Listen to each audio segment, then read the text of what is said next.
Once upon a time, a king became worried sick over a successor who would succeed him when he was gone.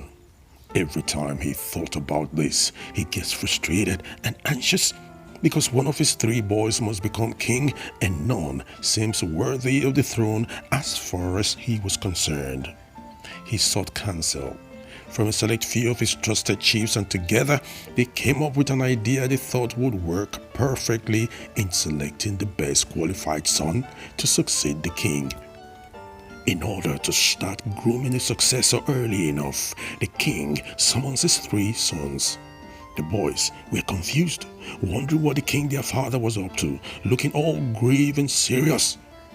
They were each given some money to buy items that they like and fill up a room with it, after which the king would then inspect the room and find out who among them was able to totally fill his room up.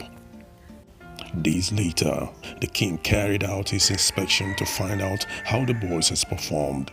The first and eldest son spent just a quarter of his money to buy cheap decaying farm produce and fill his room up, while the second son bought old furniture at giveaway price, both keeping the bulk of the money for themselves. But the youngest of the brothers bought fancy candles and the most exotic fragrance he could find, which filled the room with a warm glow and a heavenly aroma.